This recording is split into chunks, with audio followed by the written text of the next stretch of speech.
JDU के पूर्व राष्ट्रीय अध्यक्ष आरसीपी सिंह के इस्तीफे के बाद बिहार में सियासी हलचल तेज हो गई है। सीएम नीतीश कुमार ने पहले नीति आयोग की संचालन समिति की बैठक से दूरी बनाई, उसके बाद उन्होंने मोदी मंत्रिमंडल में शामिल नहीं होने की घोषणा कर दी। इस घोषणा के साथ ही राज्य में भाजपा और जदयू के बीच कड़वाहट बढ़ गई है। इसी बीच नीतीश कुमार ने कांग्रेस अध्यक्ष सोनिया गांधी से भी बातचीत की, साथ ही अपने सांसदों और विधायकों की बैठक बुलाई है। ऐसी खबरें आ रही हैं कि सीएम नीतीश आरसीपी प्रकरण के चलते भाजपा से खफा हैं। साथ ही बिहार में उन्हें फ्री हैंड सरकार चलाने में भी बाधा आ रही है, जिससे वे भाजपा से बेहद नाराज बताए जा रहे हैं। बता दें कि उनकी नाराजगी की शुरुआत कुछ महीने पहले ही हो गई थी। पीएम मोदी ने कुछ महीने पहले कोरोना पर बैठक बुलाई थी, जिसमें वे शामिल नहीं हुए थे। हाल ही में पूर्व राष्ट्रपति रामनाथ कोविंद के सम्मान भोज और राष्ट्रपति मुर्मू के शपथ ग्रहण समारोह में भी उन्होंने दूरी बनाई थी। इससे पहले गृहमंत्री अमित शाह की बैठक में भी वे शामिल नहीं हुए थे।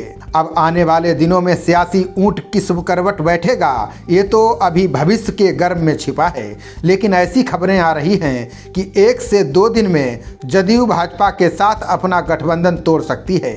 बता दें कि पिछले दिनों भ्रष्टाचार के मामले में जदयू ने आरसीपी सिंह को नोटिस भेजा था।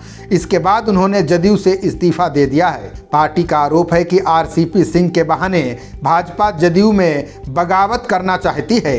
इससे दोनों पार्टी के बीच दूरी बढ़ती ही चली गई। जदयू के राष्ट्रीय अध्यक्ष ललन सिंह ने बताया कि जब भी मोदी मंत्रिमंडल का विस्तार होगा तो हमारी पार्टी उसमें शामिल नहीं होगी। उन्होंने ये भी साफ कर दिया कि भविष्य में होने वाले लोकसभा और विधानसभा चुनाव में भी दोनों दलों का गठबंधन तय नहीं है। उन्होंने भाजपा का बिना नाम लिए कहा कि नीतीश कुमार के खिलाफ षड्यंत्र रचकर उनका कद छोटा करने की साजिश की गई है। उन्होंने कहा कि समय आने पर यह बता दिया जाएगा कि पार्टी के अंदर कौन सी साजिश चल रही थी। बिहार में नीतीश कुमार मुख्यमंत्री तो बन गए, लेकिन सीटें कम होने से उनकी हैसियत घट गई।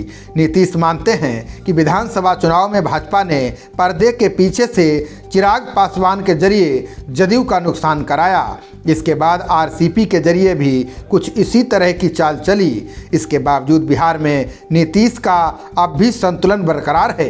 हालांकि भाजपा का आधार सवर्णों के अलावा अति पिछड़ा और दलितों में भी बढ़ा है, मगर पार्टी के पास कोई मजबूत चेहरा नहीं होने से अपने दम पर सत्ता हासिल करने की स्थिति में नहीं है। आपको बता दें कि बिहार विधानसभा में कुल 243 सीटें हैं। यहाँ बहुमत हासिल करने के लिए किसी भी पार्टी को 122 सीटों की जरूरत है। वर्तमान आंकड़ों को देखें तो बिहार में इस समय सबसे बड़ी पार्टी आरजेडी है। उसके पास विधानसभा में कुल 79 सीटें हैं। वहीं भाजपा के पास 77, जदयू के पास 45, कांग्रेस के पास 19, कम्युनिस्ट के पास 12, एआईएमआईएम के पास 1, हिंदुस्तान आवाम मोर्चा के पास 4 सीटें हैं। इसके अलावा कुछ निर्दलीय विधायक भी हैं। इस समय नीतीश कुमार के पास 45 विधायक हैं। उन्हें सरकार बनाने के लिए 77 विधायकों की आवश्यकता है।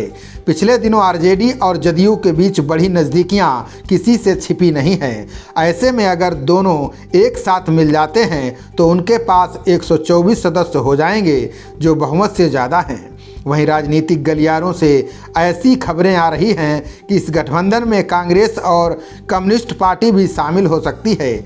अगर ऐसा हुआ तो कांग्रेस के 19 और कम्युनिस्ट के 12 विधायकों को मिलाकर गठबंधन के पास 155 विधायक हो जाएंगे, जो बहुमत से बहुत ज़्यादा हैं। ऐसे में बिहार की राजनीति किस करवट बैठती है, बहुत जल्द इस खुलासे की संभावना है। खबरों का सिलसिला जारी रहेगा, देखते रहिए जनप्रवाद।